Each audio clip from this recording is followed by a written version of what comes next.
ওইটাই এখন আল্লাহ যে হালে রাহে ওইটাই জীবনটা সুন্দর, এর সে আর কোনে পাবো ভালো। হ্যালো গাইস, আসসালামু আলাইকুম, welcome to the new video. আজকে আমি উপস্থিত সেই উত্তর নামাজ চর। আজকে আমি যে কথাটা বলবো, কথাটা হচ্ছে যে বাংলাদেশ এবং ইন্ডিয়ার মধ্যবর্তী স্থানে, বলতে গেলে বাংলাদেশ শেষ সীমান্তে যে একটি চর রয়েছে, যেখানে এই কনকনা শীতের মধ্যে মানুষ তাদের ফসল চাষাবাদ করে থাকে, তাদের যাতায়াতের অনেকটাই কষ্ট। এখানে আমরা একটি নৌকা দেখতে পাচ্ছি, এই নৌকা দিয়ে তারা এই নদী পার হয়ে সকালে যায় ঘন কালো কুয়াশার মধ্যে। তো এখন আমি একটি মেহনতি মানুষের সাথে কথা বলবো, যিনি প্রতিনিয়ত এই জায়গা থেকে ওই দ্বীপে গিয়ে, ওই দ্বীপটা দেখাও, ওই দ্বীপে গিয়ে তাদের ফসল চাষাবাদ করে থাকে। আচ্ছা, আপনার নামটা কি? আব্দুল কাদের। আপনি ওখানে কয় বিঘা জায়গা চাষাবাদ করে থাকেন? এই যে টুকিটাকি মনে করে যে বিঘা 2 হবো আর কি, বিঘা 2 হবো, একখানে 2 কাঠা, আর একখানে 5 কাঠা, আর একখানে 4 কাঠা, এইরকম 5 কাঠা 6 কাঠা তেবাগের আর কি।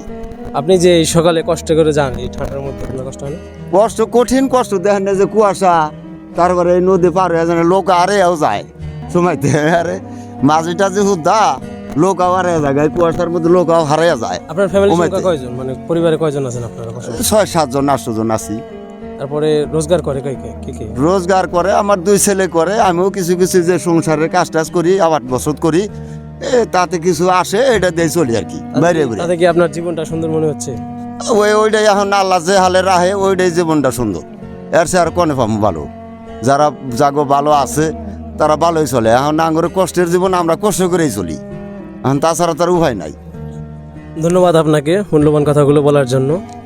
কথায় বলে মানুষ কথায় নয় কাজে বড় হয়। মেহনতি মানুষের সবসময় সফলতাই দেখা যায়।